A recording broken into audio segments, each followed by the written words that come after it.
Hello everyone, welcome to Hema vlogs Kannada. ಎಲ್ಲರೂ ಹೇಗಿದ್ದೀರಾ? ಚೆನ್ನಾಗಿದ್ದೀರಾ ಅಂತ ಭಾವಿಸಿದ್ದೀನಿ. ಈ ವಿಡಿಯೋ ಬಂದು ದಾಂಡಿಯಾ ನೈಟ್ಸ್ ವ್ಲಾಗ್ ಆಗಿರುತ್ತೆ.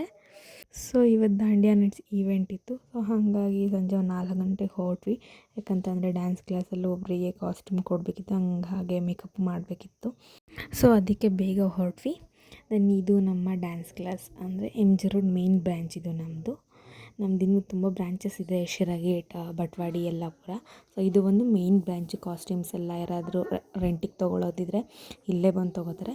ಸೊ ಇಲ್ಲಿಗೆ ಬಂದಿದ್ವಿ, ಕೊಡಬೇಕಿತ್ತು ಕಾಸ್ಟ್ಯೂಮು. ಹಾಗೆ ನಮ್ಮ ಪಾಪು ಅಣ್ಣ ಒಂದು ಡ್ಯಾನ್ಸ್ ಮಾಡಿಸ್ತಿದ್ದಾರೆ ದಸರಾ ಈವೆಂಟಿಗೆ, ನರಸಿಂಹ ಸಾಂಗು. ಹಾಗಾಗಿ ಇದನ್ನು ಫೇಸ್ ಅಂದರೆ ಮುಖವಾಡ ಮಾಡಿಸಿದ್ರು. ಹಂಗಾಗಿ ನಮ್ಮ ಪಾಪು ಹಾಕೊಂಡು ಟ್ರಯಲ್ ನೋಡ್ತಿದ್ಲು, ಹೇಗೆ ಕಾಣಿಸುತ್ತೆ ನೋಡೋಣ ಅಂತ.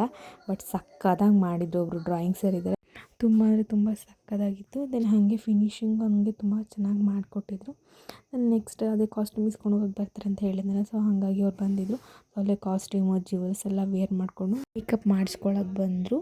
ಹಾಗೇನೇ ನಾನು ಮತ್ತು ಅಣ್ಣ ಇಬ್ಬರು ಮೇಕಪ್ ಸ್ಟಾರ್ಟ್ ಮಾಡಿದ್ವಿ. ಬಟ್ ಅಣ್ಣ ಫೌಂಡೇಶನ್ ಹಚ್ತಾಯಿದ್ರು. ಒಂದು ಪಾಪುಗೆ ಪಾಪ ಫಸ್ಟ್ ಟೈಮ್ ಅವ್ರು ಹಚ್ಚಿಸ್ಕೋತಿರೋದು ಅಂದ್ಬಿಟ್ಟು ಪಾಪುಗೆ ಒಂಥರ ಹಿಂಸೆ ಅನ್ನಿಸ್ತಿತ್ತು. ಫಸ್ಟ್ ಟೈಮ್ ಮೇಕಪ್ ಅಲ್ವಾ, ಯಾರಿಗೇ ಆಗಲಿ ಫಸ್ಟ್ ಟೈಮ್ ಮೇಕಪ್ ಹಾಕಬೇಕಾದ್ರೆ ಒಂಥರ ಲೈಟಾಗಿ ಹಿಂಸೆ ಅನಿಸುತ್ತೆ. ಬಟ್ ಆ ಪಾಪುಗೆ ಆಮೇಲೆ ಅಡ್ಜಸ್ಟ್ ಆಯಿತು. ದೆನ್ ನಾನು ನೆಕ್ಸ್ಟ್ ಪಾಪುಗೆ ಐ ಮೇಕಪ್ ಮಾಡ್ತಾಯಿದ್ದೆ. ಪಾಪು ಸುಮ್ಮನೆ ಕೂತಿತ್ತು, ಏನೂ ಡಿಸ್ಟರ್ಬೆನ್ಸ್ ಮಾಡ್ತಿರಲಿಲ್ಲ, ಸುಮ್ಮನೆ ಕೂತಿತ್ತು. ನಾನು ಹಾಗೆ ಐ ಮೇಕಪ್ ಕಂಪ್ಲೀಟ್ ಮಾಡಾದ್ಮೇಲೆ ಲೈನರ್ ಹಚ್ತಾಯಿದ್ದೆ ನಿಧಾನಕ್ಕೆ. ತುಂಬ ಅದು ಲೈನರ್ ಏನಾದ್ರು ಜಾಸ್ತಿ ಆದರೆ ಆಕ್ವರ್ಡ್ ಅನಿಸ್ಬಿಡುತ್ತೆ ಅಂತ ನಿಧಾನಕ್ಕೆ ಹಚ್ತಾ ಇದ್ದೆ ಲೈನರು. ದೆನ್ ಅವರು ಪಾಪುನೂ ಅಷ್ಟೇ ಸ್ವಲ್ಪ ಅಡ್ಜಸ್ಟ್ ಆಗಿ ಕಂಫರ್ಟಬಲಾಗಿ ಕೂತಿತ್ತು, ತುಂಬ ಚೆನ್ನಾಗಿ ಕಾಣಿಸ್ತಿತ್ತು. ದೆನ್ ಲಾಸ್ಟಿಗೆ ನಿಮಗೆ ಫಿನಿಶಿಂಗ್ ತೋರಿಸ್ತೀನಿ ಹೆಂಗೆ ಬಂತು ಅಂತ. ಹಾಗೆ ವಿಭೂತಿ ಹಚ್ತಾಯಿದ್ರು. ಲೈಕ್ ಏನಂತಂದರೆ ಇವರು ಡ್ಯಾನ್ಸ್ ಮಾಡ್ತಿಲ್ಲ, ಫ್ಯಾಷನ್ ಶೋಗೆ ಪಾರ್ಟಿಸಿಪೇಟ್ ಮಾಡ್ತಿರೋದು. ನಮಗೂ ಗೊತ್ತಾಗಲಿಲ್ಲ ಡ್ಯಾನ್ಸ್ ಅಂತ ಅಂದ್ಕೊಂಡ್ವಿ. ಜಸ್ಟ್ ಅವರೇ ಅಲ್ಲಿ ಇನ್ಫಾರ್ಮ್ ಮಾಡಿದ್ರು ಅವ್ರ ಮದರು, ಇಲ್ಲ ಇದು ಫ್ಯಾಷನ್ ಶೋಗೆ ಅಂತ. ಅವರಿಬ್ಬರು ಮಕ್ಕಳು, ಒಬ್ಬರು ಶಾರದೆ ಮತ್ತು ಇನ್ನೊಬ್ಬರು ಅನ್ನಪೂರ್ಣೇಶ್ವರಿ ಪಾರ್ಟ್ ಮಾಡ್ತಿದ್ದಿದ್ದು. ಸೊ ಅದ್ರ ರಿಲೇಟೆಡ್ ಕೆಲವೊಂದು ಕಾಸ್ಟ್ಯೂಮ್ ಇರಲಿಲ್ಲ. ಸೊ ನಮ್ಮ ಹತ್ರ ಇರೋದನ್ನೇ ಅವ್ರು ಚೂಸ್ ಮಾಡಿ ವೇರ್ ಮಾಡಿದ್ರು. ಸೊ ಹಂಗಾಗಿ ಅಣ್ಣ ಅದಕ್ಕೆ ವಿಭೂತಿ, ಇನ್ನೊಂದು ಪಾಪು ಚಿಕ್ಕ ಪಾಪುಗೆ ಲೈಕ್ ಬೊಟ್ಟು ಥರ ಇಟ್ಟರು. ಇವ್ರಿಗೆ ವಿಭೂತಿ ಥರ ಇಟ್ಟರೆ ಚೆನ್ನಾಗಿ ಕಾಣಿಸುತ್ತೆ ಅಂತ ವಿಭೂತಿ ಇಡ್ತಾಯಿದ್ರು. ಬಟ್ ಫೈನಲ್ ಲುಕ್ ಮಾತ್ರ ತುಂಬ ಸಖತ್ತಾಗಿ ಬಂದಿತ್ತು. ಹಾಗೆ ಅವ್ರಿಗೆ ಲೇಟ್ ಬೇರೆ ಆಗಿಬಿಟ್ಟಿತ್ತು, ಯಾಕಂತಂದರೆ ಅವರು ಸ್ಟಾರ್ಟಿಂಗ್ ಕಾಸ್ಟ್ಯೂಮ್ ಇಸ್ಕೊಳಕ್ಕೆ ಬಂದಾಗ ಮತ್ತು ರೆಡಿಯಾಗಿ ಬಂದಾಗ ಲೇಟೇ ಆಗಿಬಿಟ್ಟಿತ್ತು. ಹಾಗಾಗಿ ಈಗಲೂ ಲೇಟ್ ಆಗಿತ್ತು ಅಂತ ಅಂತಿದ್ರು. ಸೊ ಆಮೇಲೆ ವಿಭೂತಿ ಅಣ್ಣ ಬೇಗ ಇಟ್ಟಾದಮೇಲೆ ಆಯಿತು. So this is the final look. ತುಂಬ ಚೆನ್ನಾಗಿ ಕಾಣಿಸ್ತಿದ್ರು ಇಬ್ಬರೂ. ನನಗೆ ಬೇರೆ ಪೋಸ್ ಕೊಡಿ ಅಂತಂದರೆ ಪಾಪ ಕೊಡ್ತಿದ್ದು.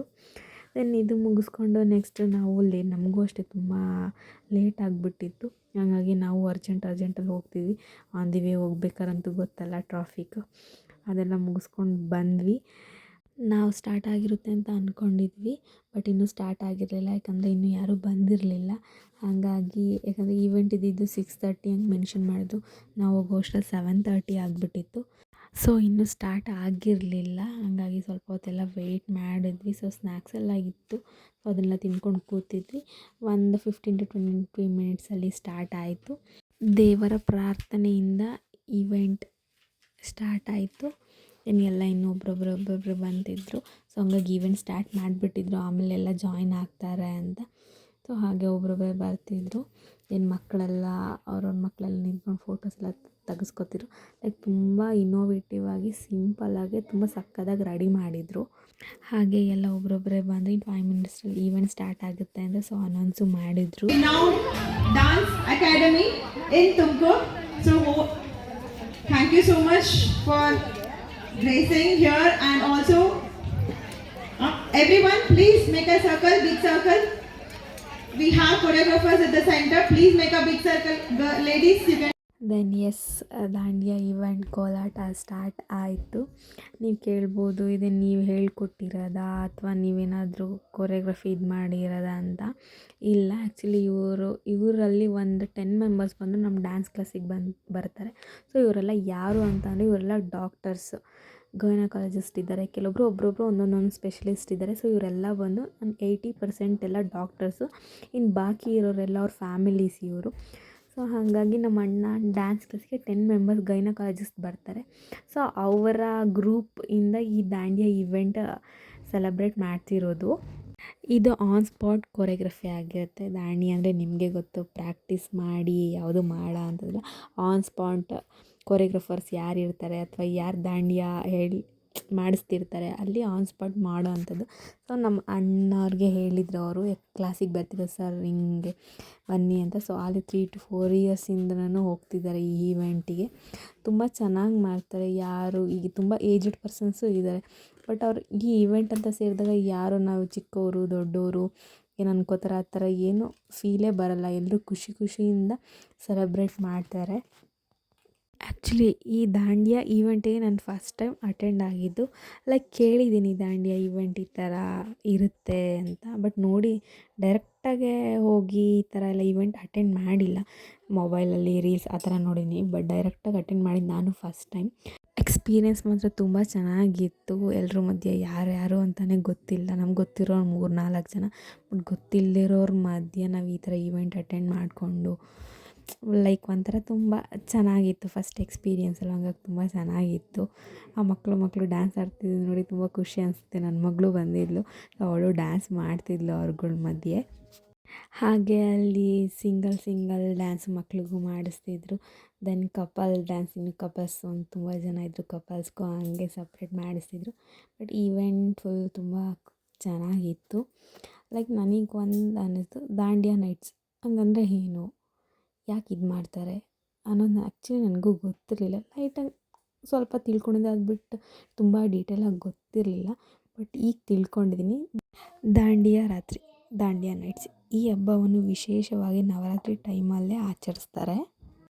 ಇದು ಮೇಯ್ನು ಗುಜರಾತಿನಿಂದ ಪ್ರೇರಿತವಾದ ಹಬ್ಬ. ಇದು ನೃತ್ಯ ಮತ್ತು ಸಂಗೀತದ ಮೂಲಕ ಈ ಹಬ್ಬವನ್ನು ಆಚರಿಸ್ತಾರೆ ಅವರು. ಈ ಕಾರ್ಯಕ್ರಮದಲ್ಲಿ ಅವರು ಸಾಂಪ್ರದಾಯಿಕ ಉಡುಪುಗಳನ್ನು ಧರಿಸ್ತಾರೆ. ದೆನ್ ಕಡ್ಡಿ, ಲೈಕ್ ದಾಂಡಿಯಾ ಕಡ್ಡಿಗಳು, ಕೋಲಾಟ, ಅದರ ಮೂಲಕ ತಾಳಕ್ಕೆ ತಕ್ಕಂತೆ ಡ್ಯಾನ್ಸ್ ಮಾಡ್ತಾರೆ. ಇದು ಮೇನ್ ಶಕ್ತಿಯ ದೇವತೆ ದುರ್ಗೆಯನ್ನು ಸ್ವಾಗತ ಮಾಡ್ತಾರೆ ಮತ್ತು ಸಂತೋಷದಿಂದ ಖುಷಿಯಾಗಿ ಆಚರಿಸ್ತಾರೆ ಈ ಹಬ್ಬವನ್ನು. ಈ ದಾಂಡಿಯಾ ರಾತ್ರಿ, ಇದನ್ನು ನವರಾತ್ರಿ ಟೈಮಲ್ಲಿ ಯಾಕೆ ಸೆಲೆಬ್ರೇಟ್ ಮಾಡ್ತಾರೆ ಅಂತಂದರೆ, ತಾಯಿ ದುರ್ಗೆ ಆಶೀರ್ವಾದ ನಮ್ಮೇಲೆ ಸಿಗಲಿ, ಆಶೀರ್ವಾದ ಮಾಡಲಿ ಅಂತ ಮಾಡ್ತಾರೆ. ಖುಷಿಯಿಂದ ಈ ಹಬ್ಬನ ಸೆಲೆಬ್ರೇಟ್ ಮಾಡ್ತಾರೆ. ಲೈಕ್ ಈ ಥರ ಫ್ರೆಂಡ್ಸ್, ಫ್ಯಾಮಿಲೀಸ್ ಎಲ್ಲರನ್ನೂ ಸೇರಿಸ್ಕೊಂಡು ಈ ಥರ ಈ ನವರಾತ್ರಿ ಟೈಮಲ್ಲೇ ಸೆಲೆಬ್ರೇಟ್ ಮಾಡ್ತಾರೆ. ಅದಕ್ಕೆ ಅಂತಲೇ ಈ ಆಚರಣೆ ದಾಂಡಿಯಾ ರಾತ್ರಿ ಅಂತ ಕರೀತಾರೆ. ಲೈಕ್ ಎಲ್ಲ ಫ್ಯಾಮಿಲಿ ಸೇರೋದು ಕಮ್ಮಿನೇ, ಎಲ್ಲಾದರೂ ಈವೆಂಟು ಏನಾದರೂ ಫಂಕ್ಷನ್ ಇದ್ದಾಗ ಅದು ರೇರು. ಸೊ ನಮಗೋಸ್ಕರನೇ ಅಂತ ಟೈಮ್ ಕೊಟ್ಕೊಂಡು ಈ ಹಬ್ಬ ದಾಂಡಿಯಾ ರಾತ್ರಿನ ಸೆಲೆಬ್ರೇಟ್ ಮಾಡ್ತಾರೆ. ಇದು ಮೇಯ್ನ್ ಬಂದು ಗುಜರಾತಲ್ಲಿ ಸ್ಟಾರ್ಟ್ ಆಗಿದ್ದು. ಸೊ ಈಗ ಇಡೀ ಇಂಡಿಯಾದಲ್ಲೇ ಫುಲ್ ಹಬ್ಬಿದೆ ಈ ಹಬ್ಬ. ಸೊ ಹಾಗಾಗಿ ಎಲ್ಲ ಕಡೆನೂ ಈ ಹಬ್ಬ ಸೆಲೆಬ್ರೇಟ್ ಮಾಡ್ತಾರೆ. ಲೈಕ್ ಫ್ಯಾಮಿಲಿಗೋಸ್ಕರ ಈ ಒಂದು ಟೈಮ್ನ ಕೊಡ್ಬೋದಲ್ಲ ಅಂತ ಈಗ ಯಾರೂ ಮಿಸ್ ಮಾಡಲ್ಲ. ಲೈಕ್ ಎಲ್ಲ ದಸರಾ ಈವೆಂಟ್ ಮಾಡ್ತಿರ್ತಾರೆ, ಅಲ್ಲೂ ಹೋಗ್ತಾರೆ. ಯಾರು ಹೋಗೋಕ್ಕಾಗೋದಿಲ್ವ ಅವರು ಈ ನವರಾತ್ರಿ ಟೈಮಲ್ಲೇ ಟೈಮ್ ತೊಗೊಂಡು ಫ್ಯಾಮಿಲಿನೆಲ್ಲ ಕರ್ಕೊಂಡು ಒಂದು ಗ್ರೂಪ್ ಮಾಡ್ಕೊಂಡು ಸೆಲೆಬ್ರೇಟ್ ಮಾಡ್ತಾರೆ.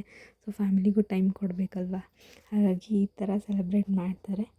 ಹೌದು, ಈ ಥರ ಮಾಡಿದಾಗ ತುಂಬ ಎಲ್ರಿಗೂ ಖುಷಿ ಅನಿಸುತ್ತೆ.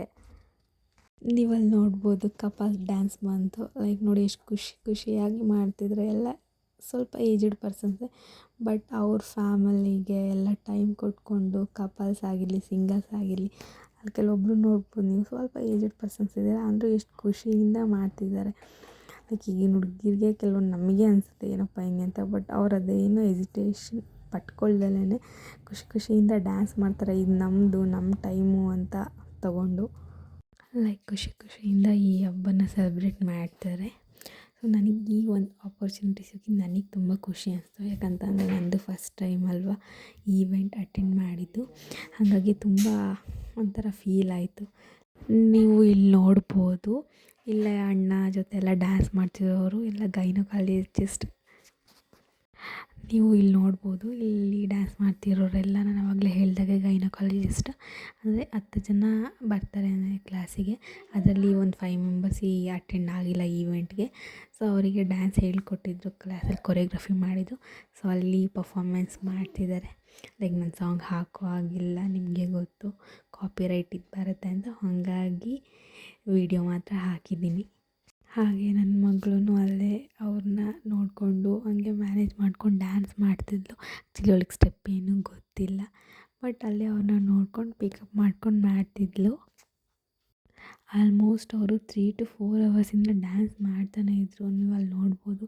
ಅವ್ರಿಗೆ ಇಷ್ಟೇನು ಸ್ಟ್ರೈನ್ ಆಗಲಿ ಸುಸ್ತಾಗಲಿ ಅನ್ನೋ ಫೀಲೇ ಇಲ್ಲ. ಯಾಕಂತಂದರೆ ಒಂದ್ಸಲ ಎಲ್ಲ ಒಟ್ಟಿಗೆ ಸೇರ್ತೀವಿ, ಈ ಈವೆಂಟ್ನ ಸೆಲೆಬ್ರೇಟ್ ಮಾಡ್ತೀವಿ ಅಂತ. ಸೊ ಎಲ್ಲ ತುಂಬ ಜೋಶಲ್ಲೇ ಖುಷಿಯಿಂದ ಎಲ್ಲರೂ ಡ್ಯಾನ್ಸ್ ಮಾಡ್ತಿದ್ರು. ಡ್ಯಾನ್ಸ್ ಅಂದರೆ ಯಾರಿಗಿಷ್ಟ ಇರಲ್ಲ ಹೇಳಿ, ಎಲ್ರಿಗೂ ಇಷ್ಟ ಇರುತ್ತೆ. ಲೈಕ್ ನಾನು ಹೇಳ್ದಂಗೆ ನೀವೇ ನೋಡ್ಬೋದು, ಡಾಕ್ಟರ್ಸು 10 ಮೆಂಬರ್ಸ್ ಡ್ಯಾನ್ಸ್ ಕ್ಲಾಸಿಗೆ ಬರ್ತಿದ್ದಾರೆ ಅಂತ. ಯಾಕಂತಂದರೆ ಅವ್ರಿಗೊಂದು 1 ಅವರ್ ಆಗಲಿ 2 ಅವರ್ಸ್ ಆಗಿ ರಿಫ್ರೆಶ್ಮೆಂಟ್, ಲೈಕ್ ಏನೋ ಕಲಿತಿದ್ದೀವಿ ಅನ್ನೋ ಥರ ಬರ್ತಾರೆ. ಅವ್ರಿಗೆ ಟೈಮ್ ಕೊಡ್ತಾರೆ. ಲೈಕ್ ಡಾಕ್ಟರ್ಸ್ ಅಂದರೆ ನಿಮಗೆ ಗೊತ್ತು ಎಷ್ಟು ಬ್ಯುಸಿ ಇರ್ತಾರೆ ಅಂತ. ಆ ಬ್ಯುಸಿಲೂ ಅವರಾಗಲಿ ಅವ್ರ ಫ್ಯಾಮಿಲಿಗೆ ಟೈಮ್ ಕೊಡಬೇಕು ಅಂತ ಬರ್ತಾರಲ್ಲ, ಅದು ಒಂಥರ ಗ್ರೇಟೇನೆ. ಲೈಕ್ ಈ ಥರ ಈವೆಂಟ್ ಮತ್ತು ಡೈಲಿನೂ ಮಾಡೋಕ್ಕಾಗಲ್ಲ, ಒಂದ್ಸಲ ಸೆಲೆಬ್ರೇಟ್ ಮಾಡೋದು. ಸೊ ಫ್ಯಾಮ್ಲಿ ಎಲ್ಲ ಸೇರಿಸಿ, ಹಾಗೆ ಫ್ಯಾಮಿಲಿನೂ ಸೇರಿಸಿ ಟೈಮ್ ಕೊಡೋ ಅಂಥದ್ದೆಲ್ಲ ಅದು ಒಂಥರ ಖುಷಿ ಹಬ್ಬನೇ. ಅವ್ರಗಳ ಮಧ್ಯ ನಮ್ಮ ಅಣ್ಣ ಆಗಲಿ ನಮ್ಮ ಟೀಮ್ ಆಗಲಿ ಬಟ್ ನಾನಾಗಲಿ ಒಂದು ಸೆಲೆಬ್ರೇಷನ್ ಮಾಡಿದ್ದು ನನಗಂತೂ ಆ್ಯಕ್ಚುಲಿ ತುಂಬಾ ಖುಷಿ ಆಯಿತು. ಆ್ಯಕ್ಚುಲಿ ಏನಂತ ಅಂದರೆ ನಾನು ಈವೆಂಟಿಗೆ ಬರ್ತಿರಲಿಲ್ಲ, ಬಿಡು ಮನೇಲೇ ಇರೋಣ ಅಂತಿದ್ದೆ.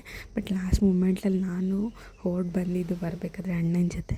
ಬಟ್ ಇಷ್ಟೊಂದು ಚೆನ್ನಾಗಿರುತ್ತೆ ಅಂತ ಅಂದ್ಕೊಂಡಿಲ್ಲ, ಬಟ್ ತುಂಬ ಚೆನ್ನಾಗಿತ್ತು. ನಾನು ಅಷ್ಟೇ ಯಾರೂ ಗೊತ್ತಿಲ್ಲ, ನನಗೆ ಒಂದು 3-4 ಜನ ಗೊತ್ತು ಅಂತ ಸುಮ್ಮನೆ ಕೂತಿದ್ದೆ. ಡ್ಯಾನ್ಸ್ ಮಾಡಿದ್ರೆ ಸ್ವಲ್ಪ ಸ್ಟಾರ್ಟ್ ಮಾಡಿದರು. ಸೊ ಆಮೇಲೆ ನನಗೂ ನೋಡಿ ಖುಷಿಯಾಗಿ ಜಾಯ್ನ್ ಆಗೋಣ ಏನಾಗಲ್ಲ ಅಂತ ಅಂದ್ಬಿಟ್ಟು ಹೋಗಿ ಜಾಯ್ನ್ ಆಗಿದ್ದು. ಬಟ್ ಸೆಲೆಬ್ರೇಷನ್ ಮಾತ್ರ ತುಂಬ ಇತ್ತು. ಲೈಕ್ ಫುಡ್ ಆಗಿರಲಿ, ಈವೆಂಟ್ ಆಗಿರಲಿ, ಅಲ್ಲಿನ ಡೆಕೋರೇಷನ್ಸ್ ಆಗಿರಲಿ, ತುಂಬ ಅಂದರೆ ತುಂಬ ಚೆನ್ನಾಗಿತ್ತು. ಆ 3 to 4 ಅವರ್ಸ್ ಟೈಮ್ ಹೋಗಿದ್ದೇ ಗೊತ್ತಾಗಲಿಲ್ಲ, ಅಷ್ಟು ಚೆನ್ನಾಗಿತ್ತು. ಲೈಕ್ ನೀವು ಅಲ್ಲಿ ನೋಡ್ಬೋದು, ಅಲ್ಲೆಲ್ಲರೂ ಕೂತಿದ್ದಾರೆ ಸ್ವಲ್ಪ ಜನ. ಅಂದರೆ ಆ್ಯಕ್ಚುಲಿ ಯಾರೂ ಕೂತಿರಲಿಲ್ಲ, ಎಲ್ಲರೂ ಡ್ಯಾನ್ಸ್ ಮಾಡ್ತಿದ್ರು. ಕಪಲ್ಸ್ ಆಗಲಿ, ಸೋಲೋ ಆಗಲಿ, ಲೈಕ್ ಈ ಥರ ಗ್ರೂಪ್ ವೈಸ್ ಆಗಲಿ, ಪ್ರತಿಯೊಬ್ಬರು ಎಲ್ಲರೂ ಡ್ಯಾನ್ಸ್ ಮಾಡ್ತಿದ್ರು.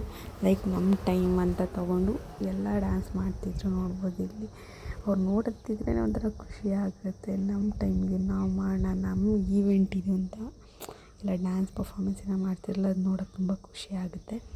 ಹಾಗೆ ನಮ್ಮ ಅಣ್ಣವರು ಅಷ್ಟೇ ಅಲ್ಲಿ ಮಾಡಿಸ್ತಿದ್ರು, ಮಾಡ್ತಾ ಅವರು ನೋಡ್ಕೊಂಡು ಮಾಡ್ತಿದ್ರು. ಈವೆಂಟ್ ಟೈಮ್ ಹೋಗಿದ್ದೇನೆ ಗೊತ್ತಾಗಲಿಲ್ಲ, ಅಷ್ಟು ಸಕ್ಕತ್ತಾಗಿತ್ತು. ಹಾಗೆ ಅಲ್ಲಿ 3 to 4 ಅವರ್ಸ್ ಯಾರಿಗೂ ಸುಸ್ತಾಯ್ತು ಯಾರೂ ಹೇಳಲೇ ಇಲ್ಲ. ಅಷ್ಟು ಜೋಶಾಗಿ ಎಲ್ಲರೂ ಡ್ಯಾನ್ಸ್ ಮಾಡ್ತಿದ್ರು.